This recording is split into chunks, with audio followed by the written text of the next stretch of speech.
নমস্কার বন্ধুরা, নতুন একটা ভিডিওতে সবাইকে স্বাগত। আজ তোমাদের সাথে চিকেনের একটা ইউনিক রেসিপি শেয়ার করব। কোনো রকম কাজু বাদাম, পোস্ত, চারমগজ কোনো কিছুই ব্যবহার করব না, অথচ টেস্ট হবে অসাম। খুবই সিম্পল একটা রেসিপি, একবার এইভাবে অবশ্যই ট্রাই করো। প্রথমে একটা ভাজা মশলা তৈরি করে নেব। তার জন্য নিয়েছি ছোটো এলাচ, দারচিনি, লবঙ্গ, গোটা গোলমরিচ এবং একটুখানি জায়ফল।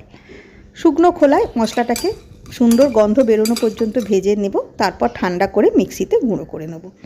এখানে আমি 350 থেকে 400 গ্রাম মতন চিকেন ব্যবহার করছি, সেই আন্দাজে মশলাগুলো নিয়েছি। মশলাটা সুন্দরভাবে ভাজা হয়ে গেছে। এখানে চিকেনটাকে ভালো করে ধুয়ে নিয়েছি। চিকেনটাকে এবারে ম্যারিনেট করব। ম্যারিনেট করার জন্য নিয়েছি এখানে আমি দুটো ছোটো সাইজের পেঁয়াজটাকে মিক্সিতে বেটে দিয়ে দিলাম সঙ্গে 2 চা চামচ মতন আদা রসুন বাটা। তোমরা চিকেনের পরিমাণের ওপর নির্ভর করে অবশ্যই সমস্ত মশলাগুলো দেবে।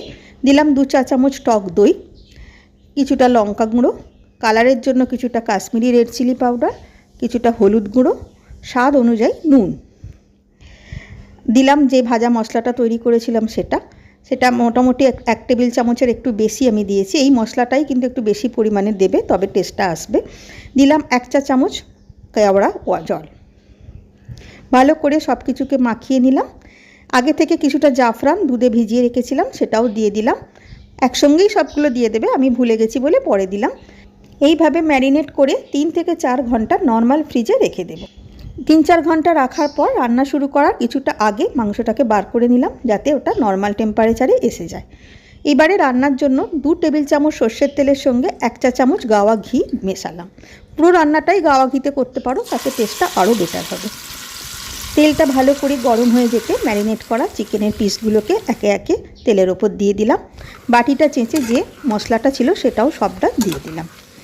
প্রথমে 2 থেকে 3 মিনিট মতন গ্যাসের ফ্লেমটাকে হাইতে রেখে একটু নাড়াচাড়া করে মাংসটাকে সামান্য একটু সময় কষিয়ে নেব। কোনো রকম জল কিন্তু এই রান্নাটায় ব্যবহার হবে না।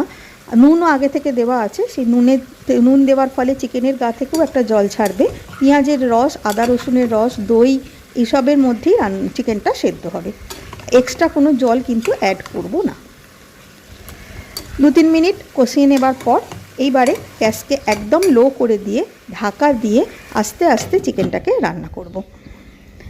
8 থেকে 10 মিনিট সময় লাগবে চিকেনটা পুরোপুরি ভালো রকম সেদ্ধ হতে। মাঝে মাঝে একবার করে ঢাকাটা খুলে একটু নাড়িয়ে নেব এবং দেখে নেব চিকেনটা কতটা সেদ্ধ হলো। ভীষণ সিম্পল একটা রেসিপি, কিন্তু খেতে দুর্দান্ত হয়। আরেকটু চিকেনটা সেদ্ধ হবে, 60% মতন হয়েছে। আবারও ঢাকা দিয়ে দিলাম, আরও মিনিট 5-7 মতন রান্না করে নিলাম। এবারে আবার দেখে নেব। দেখো গ্রেভিটা কিন্তু সুন্দরভাবে তৈরি হয়ে গেছে, তেল ছেড়ে দিয়েছে, চিকেনটাও ভালো রকম সেদ্ধ হয়ে গেছে। তৈরি হয়ে গেল সিম্পল চিকেনের রেসিপি। একবার এইভাবে ট্রাই করো, ভীষণ টেস্ট হয়। আশা করি ভালো লাগলো। ধন্যবাদ।